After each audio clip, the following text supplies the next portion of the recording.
Once again, welcome to my YouTube channel. Today, we discuss chapter 7th of class 7th NCERT book. ये जो book आपको screen पे दिख रही है आर इन्वायरमेंट की, ये क्लास 7th की बुक है और इसी का चैप्टर 7th आज हम डिस्कस करेंगे। चैप्टर 7th का नेम है human settlement, transport and communication. थोड़ा सा कम्युनिकेशन वाला वर्ड जो है वो कट हो रहा है स्लाइड से, तो ये कम्युनिकेशन वर्ड है। ह्यूमन सेटलमेंट की हम बात करेंगे, ह्यूमन इन्वायरमेंट की बात करेंगे। तो पहले जानते हैं कि सेटलमेंट क्या होता है। भाई, जहाँ पर भी लोग अपने घर बनाते हैं, जहाँ पर भी लोग बसते हैं, अपने घर बना के क्या करते हैं, लोग बस जाते हैं उस एरिया में, उस एरिया को पॉपुलेटेड बनाते हैं, उस एरिया को रेसिडेंशियल एरिया बनाते हैं, उसे कहते हैं सेटलमेंट। यानी कि वो सेटल हो गए, उस एरिया में बस गए। मेजरली दो टाइप के सेटलमेंट होते हैं। अगर हम ब्रॉड कैटेगराइजेशन करें सेटलमेंट का, तो दो तरीके के सेटलमेंट होते हैं, permanent settlement and temporary settlement. Permanent settlement का मतलब है जब लोग परमानेंट बेसिस पे किसी जगह पर उन्होंने अपना घर बना लिया और वहाँ वो लंबे समय के लिए सेटल हो गए हैं। वो लंबे समय उनकी पूरी ज़िंदगी भी हो सकता है और कुछ 15-20 साल 25 साल ये टाइम भी हो सकता है। जबकि टेम्परेरी सेटलमेंट का मतलब होता है जब लोग किसी पर्टिकुलर एरिया में कुछ बहुत शॉर्ट पीरियड ऑफ टाइम के लिए, हो सकता है सीज़न पर्टिकुलरली 6 महीने के टाइम के लिए या 1-2 महीने के टाइम के लिए, जब लोग कहीं पे सेटल हो जाते हैं तो उसे टेम्परेरी सेटलमेंट कहते हैं। ऊपर वाली पिक्चर में आप देख सकते हैं कि इस तरीके के जो टेंट होते हैं या जो ट्राइब्स होते हैं वो क्या करते हैं, रोड सिटी एरियाज़ में हम देखते हैं कि बहुत आउटर पे सिटी के वो सेटल हो चुके होते हैं। इस तरह के टेंट वो लगा के रहने लग जाते हैं वहाँ पर। या फिर कोई ऐसा फेस्टिवल होने वाला होता है जब ट्राइब्स अपने जो क्राफ्ट उनको बेचने के लिए सिटी एरियाज़ में आते हैं, तब भी वो टेम्परेरी सेटलमेंट इस तरीके का लगा के वहाँ रहते हैं। जबकि नीचे वाली पिक्चर में आपको जो घर दिखाई दे रहे हैं, कॉलोनी दिखाई दे रही है, सिटी दिखाई दे सकती है, इस तरीके की जो सेटलमेंट होते हैं ये परमानेंट सेटलमेंट होते हैं, जहाँ लोग परमानेंट बेसिस पे कुछ लंबे समय के लिए सेटल हुए हैं। अब सेटलमेंट की लोकेशन के बेस पे सेटलमेंट को दो पार्ट्स में डिवाइड किया गया है। यानी कि सेटलमेंट कहाँ पर है, कि विलेज लेवल पे सेटलमेंट है या फिर अर्बन लेवल पे सेटलमेंट है। तो जो रूरल सेटलमेंट होते हैं वो कहाँ पे होते हैं, विलेज लेवल पे। यानी कि विलेजेस में सेटलमेंट हम देखते हैं वो रूरल सेटलमेंट कहलाते हैं। रूरल मतलब विलेज, ठीक है। और अर्बन सेटलमेंट के आते हैं कहाँ पर, सिटीज़ एरियाज़ में, टाउन एरियाज़ में।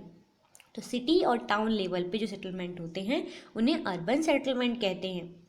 पीपल जो बेसिकली अगर जो रूरल एरियाज़ में लोग रहते हैं वो प्राइमरी एक्टिविटीज़ में एंगेज्ड होते हैं। यानी कि उनकी जो प्राइमरी सोर्स होता है अर्निंग का, मतलब जो काम वो लोग करते हैं वो क्या काम करते हैं, या तो वो एग्रीकल्चर करेंगे या फिर वो फिशिंग करते हैं, फॉरेस्ट से प्रोडक्ट कलेक्ट करके बेचते हैं।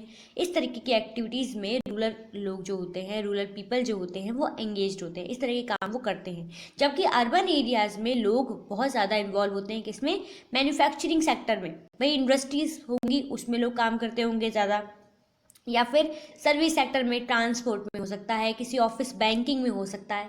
क्योंकि रूरल एरियाज़ में एग्रीकल्चर बहुत कम होता, अर्बन एरियाज़ में एग्रीकल्चर बहुत कम होता है और वहाँ पे लोग इसीलिए सर्विस सेक्टर या मैन्युफैक्चरिंग सेक्टर में अपने आप को ज़्यादा एंगेज रखते हैं।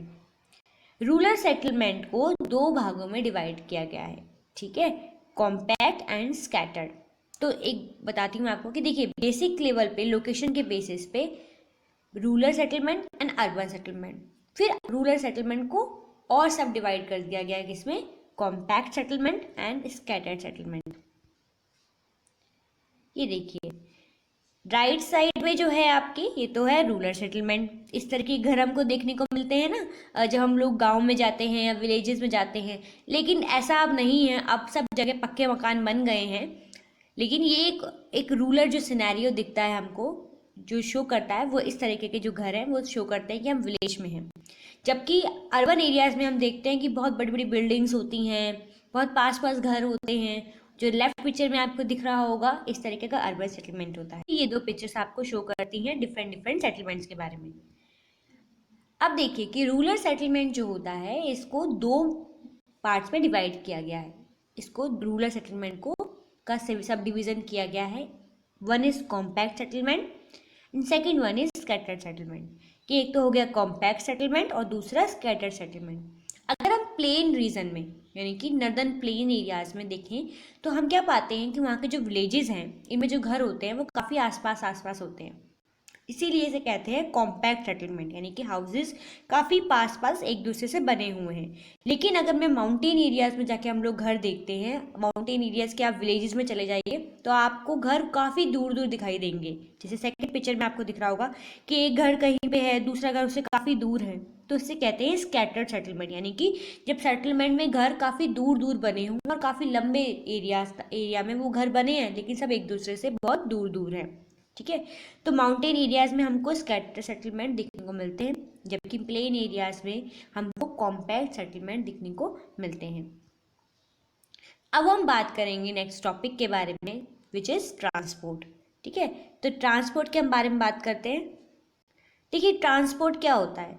ट्रांसपोर्ट मतलब एक ऐसा जरिया है, ट्रांसपोर्ट एक ऐसा वे है, एक ऐसा मीन्स है जिससे क्या होता है, लोग या फिर गुड्स एक जगह से दूसरी जगह मूव करते हैं। पहले क्या होता था, लोग बाय फुट ट्रेवल करते थे। ठीक है, पैदल पैदल लोग चलते थे, बहुत बहुत दूर तो लोग पैदल जाया करते थे। फिर एनिमल्स का यूज़ होना शुरू हो गया, जैसे हॉर्स का यूज़ होने शुरू हो गया या फिर बुलक कार्ट का यूज़ होना शुरू हो गया। बाद में एनिमल से कार्ट बनने लग गई। फिर लोग वाटरवेज का यूज़ करने लग गए, शिप्स का यूज़ करने लग गए, बोट्स का यूज़ करने लग गए। देन जब रेलवे सिस्टम आ गया हमारी कंट्री में, जब रेल इन्वेंट हो गई 18th सेंचुरी में, तब लोग रेलवेज़ का यूज़ करने लग गए लंबे लंबे एरियाज में ट्रेवल करने के लिए, दूर दूर ट्रेवल करने के लिए, लॉन्ग डिस्टेंसेस को कवर करने के लिए। और अब आज के ग्लोबल टाइम में, आज के प्रेजेंट सिनेरियो में हम देखते हैं कि एयरवेज का यूज़ भी बहुत ज़्यादा मात्रा में किया जाने लग गया है। तो इस ट्रांसपोर्ट को 4 पार्ट्स में डिवाइड किया गया, यानी ट्रांसपोर्ट कितने टाइप का होता है? 4 टाइप्स का होता है, रोडवेज, रेलवेज, वाटरवेज और एयरवेज। ठीक है, रोडवेज मतलब रोड से जब रोड का एक यूज़ किया जाता है इसमें लॉन्ग शॉर्ट डिस्टेंसेस को ट्रेवल करने में। ठीक है, हम देखते हैं ना कि एक शहर दूसरे शहर से या फिर एक स्टेट दूसरे स्टेट से बाय रोड कनेक्टेड होता है। नेशनल हाईवेज, स्टेट हाईवेज, ये सब रोडवेज में आते हैं। रेलवेज रेल से मतलब कि ट्रेन का यूज़ करके जब हम एक जगह से दूसरी जगह ट्रैवल करते हैं। और वाटरवेज शिप्स के द्वारा, बोट्स के द्वारा हम जब एक कंट्री से दूसरी कंट्री या एक पोर्ट से लेकर दूसरे पोर्ट तक ट्रैवल करते हैं। और airways as we all know by using aeroplanes. तो पहले हम पढ़ेंगे रोडवेज के बारे में। रोडवेज एक बहुत ही कॉमन वे है ट्रांसपोर्ट का, एक कॉमन वे है ट्रांसपोर्टेशन का। बहुत मैक्सिममली रोडवेज का यूज़ किया जाता है शॉर्ट डिस्टेंसेस को कवर करने के लिए। शॉर्ट डिस्टेंसेस से मेरा मतलब ये नहीं है कि आसपास के आप अपनी नेक्स्ट कॉलोनी में चले गए, आपने कह दिया कि आप ट्रेवल कर लिए, नहीं। शॉर्ट डिस्टेंसेस का मेरा मतलब यहाँ पे ये है कि हम लोग बेसिकली रोडवेज का यूज़ करते हैं कुछ ही किलोमीटर ट्रैवल करने के लिए। वो किलोमीटर 100-500 तक हो सकते हैं, लेकिन ये हम लोग कोई 3000-4000 किलोमीटर बाय रोड ट्रैवल नहीं कर सकते। Plains have dense network of roads. Plain areas जो होते हैं उनमें रोड का नेटवर्क बहुत ज़्यादा होता है, रोड्स ज़्यादा होते हैं। क्यों? क्योंकि वहाँ पे रोड बनाना आसान होता है as compare to desert areas में, as compare to hilly areas में। लेकिन अब आज के टाइम में ये सब कुछ पॉसिबल है और डेजर्ट, माउंटेन्स, फॉरेस्ट, इन जगहों पे भी आपको एक वेल मेटल्ड रोड में देखने को मिल सकते हैं। रोड्स 2 तरीके के होते हैं, कच्चा रोड और पक्का रोड। ठीक है, पक्का रोड हम लोग देखते हैं नेशनल हाईवे, स्टेट हाईवे या फिर जो सिटी में रोड होते हैं। लेकिन कच्चा रोड हम कहाँ देख सकते हैं? हम लोग कॉलोनीज़ में देख सकते हैं, हम विलेज लेवल पे देख सकते हैं। अंडरग्राउंड रोड्स भी होते हैं जिन्हें सबवेव्स कहते हैं, और ओवरब्रिज सिस्टम भी होता है रोड पर। ठीक है, मनाली लेह हाईवे ये वर्ल्ड में बाकी हाईएस्ट रोडवेज में से एक है। ठीक है, हमारे इंडिया में ये है मनाली लेह हाईवे। ये रोड दुनिया में सबसे ऊंचे जो रोड हैं उनमें रोडवेज में ये काउंट किया जाता है। अब हम समझेंगे रेलवेज के बारे में। Railway second mode of transportation है जिसको लोग सबसे ज़्यादा यूज़ करते हैं। रेलवेज का यूज़ किया जाता है एक जगह से दूसरी जगह हैवी गुड्स या पैसेंजर्स को लॉन्ग डिस्टेंसेस पे कैरी करने के लिए, ट्रेवल करवाने के लिए। Railways as compare to other ways काफ़ी सस्ता पड़ता है और फास्ट भी होता है। इस इन्वेंशन होने के बाद स्टीम इंजन के, इंडस्ट्रियल रेवोल्यूशन होने के बाद में रेलवेज का डेवलपमेंट बहुत तेज़ी से हुआ। प्लेन्स एरियाज़ में डेंस नेटवर्क होता है रेलवेज का, क्योंकि यहाँ पे रेलवे ट्रैक्स को जो बनाना, डेवलप करना काफ़ी इजी होता है as compare to other areas. Indian railway system, Indian railway network is well developed and largest in Asia. तो एशिया में सबसे ज़्यादा जो है डेवलप्ड और लार्जेस्ट रेलवे नेटवर्क है। और ब्राज़ील में अगर मैं आपको बताऊं कि ब्राज़ील एक ऐसी कंट्री है जहां पे बहुत ज़्यादा रेलवे नेटवर्क है।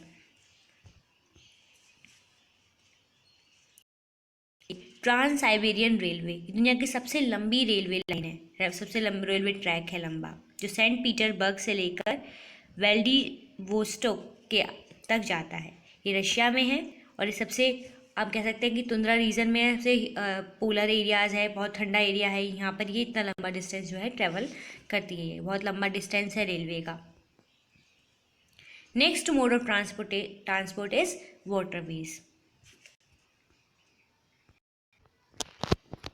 तो वाटरवेज जो है एक बहुत पुराना मीन्स है, यानी कि एक बहुत पुराना तरीका है जिसे लोग यूज़ करते आ रहे हैं ट्रांसपोर्टेशन के लिए एंशिएंट टाइम से।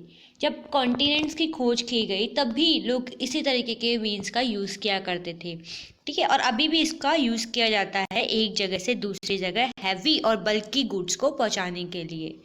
पोर्ट्स यानी कि पोर्ट्स बनाए जाते हैं। पोर्ट्स यानी मतलब होता है कि जो कोस्टल एरियाज़ होते हैं वहाँ पर एक पर्टिकुलर लोकेशन पे एक पोर्ट बनाया जाता है जहाँ पे शिप जो होती हैं अपना जितना भी वो सामान लेके आती हैं उसको वहाँ पे डिस्पोज करती हैं। वहाँ पे वो अपना सामान लेके डिस्पोज करती हैं और जो सामान उनको दूसरी कंट्री में एक्सपोर्ट करना है उसको वो कैरी करती हैं, लेके जाती हैं। वाटरवेज जो होते हैं ये दो तरीके के होते हैं। इनलैंड वाटरवेज यानी कि एक पर्टिकुलर कंट्री के अंदर जो वाटरवेज चलते हैं रिवर्स पर, लेक्स पर, ठीक है। और सी रूट्स यानी कि जब हम एक कंट्री से दूसरी कंट्री में सी की मदद से कनेक्ट करके जो है ट्रांसपोर्ट करते हैं तो वाटरवेव सी रूट कहलाता है। इनलैंड वाटरवेव्स और सी रूट्स यानी कि ओशनिक रूट्स में डिफरेंस देख लेते हैं। देखिए, इनलैंड वाटरवेज जो है वो बेसिकली रिवर्स पे बनाए जाते हैं या फिर लेक्स पे बनाए जाते हैं जिनको आप नेविगेट कर सकते हैं, यानी कि ऐसी रिवर्स, ऐसे लेक्स जिन पर मतलब कि जिनका एक पर्टिकुलर वे होता है, एक रास्ता होता है जहाँ से वो फ्लो करेंगी, ठीक है। जैसे गंगा है हमारे देश में, तो अब गंगा रिवर पे आप हरिद्वार से लेकर और जो है पटना तक एक आप रूट बना सकते हैं, एक इनलैंड वाटरवे बना सकते हैं, जिसमें क्या होगा कि हरिद्वार से कोई भी चीज़ या पैसेंजर्स को कैरी करके वो पटना तक डिस्पोज ऑफ कर सकते हैं, ठीक है। जबकि सी रूट जो होते हैं, ओशनिक रूट जो होते हैं, इसमें ये कंट्रीज़ के बीच में होता है, उसमें सी, ओशंस इनका यूज़ किया जाता है। सी रूट्स में, ओशनिक रूट्स में ट्रांसपोर्टेशन किया जाता है किसका? मैकेनाइज एंड गुड्स का, यानी मशीन्स का या फिर गुड्स का, एक कंट्री से दूसरी कंट्री। जबकि इनलैंड वाटर वेव्स में वेज जो होते हैं इसमें इंटर स्टेट या इंट्रा स्टेट हो सकता है कि आसपास की 2-3 कंट्रीज़ मिलकर एक इनलैंड वाटरवे का यूज़ कर रही हूँ या कंट्री के अंदर ही एक इनलैंड वाटरवे का यूज़ किया जा रहा हो, ओके। इनलैंड वाटरवे का एग्जांपल आप देख सकते हैं, जैसे गंगा और ब्रह्मपुत्र रिवर पे एक इनलैंड वाटरवे है, ठीक है। नॉर्दर्न अमेरिका में ग्रेट लेक्स पर, अफ्रीका में रिवर नाइल पर। इसी तरीके से सी रूट्स का आप एग्जांपल देख सकते हैं, सिंगापुर एंड मुंबई एशिया में है, न्यूयॉर्क एंड लॉस, ये सब इम्पॉर्टेंट पोर्ट्स हैं जो हमारे इंडिया, जैसे मान लीजिए मुंबई जो है एक पोर्ट है, वहाँ से कोई सामान जो है वहाँ से एक रूट हमने बना लिया, कहाँ तक का? न्यूयॉर्क तक का, या फिर कोई मान लीजिए कराची तक का। इस तरीके के जो है रूट्स बनाए जाते हैं। This is waterways. अब हम नेक्स्ट पढ़ते हैं, next and last mode of transportation, airways. Airways 20वीं सेंचुरी में डेवलप हुआ है और ये सबसे फास्ट वे है ट्रांसपोर्ट का। इसमें आप, वो कहते हैं ना, ये एक फैक्ट है कि पूरे वर्ल्ड में कोई भी चीज़ जो है अगर आप एयरवे से ट्रैवल करते हैं 36 आवर्स से ज़्यादा दूर नहीं है। तो हम लोग देखते हैं कि जैसे हमको मान लीजिए अगर किसी व्यक्ति को मुंबई से न्यूयॉर्क जाना है, तो अगर वो बाय ट्रेन जाता है या बाय शिप जाता है तो उसको बहुत टाइम लगेगा। हो सकता है कि उसको 15-20 दिन लग जाए पहुंचने में, लेकिन वही व्यक्ति मुंबई से New York by air, by aeroplane वो कुछ ही घंटों में पहुंच जाएगा। 10 से 12 घंटे उसको लगेंगे मैक्सिमम। तो कितना फास्ट है कि भाई जो टाइम पहले सालों में लगता था, जो महीनों में लगता था या दिनों में लगता था, वो उसने कुछ घंटों का कर दिया। तो ये बहुत ही फास्ट वे है और यही एक खाली वे है पूरे मोड ऑफ ट्रांसपोर्ट में, जिससे हम रिमोट एरियाज़ में, डिस्टेंट एरियाज़ में पहुंच सकते हैं। हेलीकॉप्टर का यूज़ किया जाता है बहुत ही रिमोट एरियाज़ में पहुंचने के लिए। इसका यूज़ जब भी किया जाता है जब कोई मान लीजिए कोई डिस्ट्रक्टिव एक्टिविटी होती है नेचर की, जैसे अर्थक्वेक आ गया, या फिर फॉर एग्जांपल 2014 में जब उत्तराखंड में बहुत बड़ी जो है क्लाउड बर्स्ट हुआ था, तब भी हेलीकॉप्टर का यूज़ किया जा रहा था लोगों को एड पहुंचाने के लिए, लोगों को बचाने के लिए। ठीक है। इम्पॉर्टेंट पोर्ट जो हैं एयरवेज के, वो दिल्ली है, मुंबई है, न्यूयॉर्क है, लंदन है, पेरिस है, और भी बहुत सारे हैं। तो this is the topic about transport. अब हम समझेंगे कम्युनिकेशन के बारे में। कम्युनिकेशन का बेसिक मतलब होता है किसी एक व्यक्ति के व्यूज़ को दूसरे व्यक्ति तक पहुंचाना, अपने विचारों को दूसरे व्यक्ति को व्यक्त करना, उसको बताना और उसके विचार हमको सुनना। ठीक है। जब जब नई नई टेक्नोलॉजीज डेवलप हो गई हैं और इस नई नई टेक्नोलॉजीज़ ने जो कम्युनिकेशन मेथड्स हैं उनको बहुत फास्ट कर दिया है, बहुत इजी कर दिया है। अब पिक्चर मैंने आपको बहुत अच्छे से दी है स्क्रीन पे, आप उनको समझ सकते हैं देखकर कि कैसे ये जो पूरी प्रोसेस है कम्युनिकेशन की वो इवॉल्व हुई है, कैसे इसमें एक हाई लेवल की प्रोग्रेस हुई है। कि भाई पहले के टाइम में लोग लेटर लिखा करते थे एक दूसरे को, और लेटर्स को पहुंचने में बहुत टाइम लगता था। लेटर्स का, न्यूज़पेपर का, रेडियो का यूज़ किया जाता था, और किसके लिए? कम्युनिकेट करने के लिए एक दूसरे से। पर्सनल लेवल पे लोग लेटर का यूज़ करते थे। मास लेवल पे यानी कि ज़्यादा से ज़्यादा लोगों को एक साथ कम्युनिकेट करने के लिए लोग रेडियो का यूज़ करते थे, न्यूज़पेपर का यूज़ किया जाता था। धीरे धीरे करके मैगजीन्स आ गईं, मैगजीन का भी यूज़ किया जाने लगा। मैगजीन के द्वारा लोग अपने विचारों को व्यक्त करने लग गए। और फिर टेलीफोन आया, टेलीफोन का इन्वेंशन हुआ। अब टेलीफोन ने क्या कर दिया? एक काफ़ी आसान वेव कर दिया किसका? कम्युनिकेट करने के लिए। कि भाई लेटर को पहुंचने में बहुत टाइम लगता था, एक बार लेटर भेजा वो पहुंचते पहुंचते 3 महीने में पहुंच रहा है मान लीजिए। लेकिन टेलीफोन से क्या हो गया कि भाई किसी व्यक्ति ने कॉल किया तो वो हैंड टू हैंड बात कर सकता है। लेकिन फिर भी क्या था कि टेलीफोन हर जगह रीचेबल नहीं था, कुछ ही लोगों के पास उस टाइम टेलीफोन हुआ करता था। धीरे धीरे करके मोबाइल फ़ोन्स आए मार्केट में, और मोबाइल फ़ोन इतनी तेज़ी से इवॉल्व हुए कि आज हम देखते हैं कि हर किसी के घर में मोबाइल फ़ोन आपको इजीली मिल जाता है देखने को। टेलीविज़न भी इवॉल्व हुआ मोबाइल फ़ोन्स की तरह, और टेलीविज़न का यूज़ किया जाने लगा मास कम्युनिकेट करने के लिए, ज़्यादा से ज़्यादा लोगों के साथ एक साथ कम्युनिकेट करने के लिए।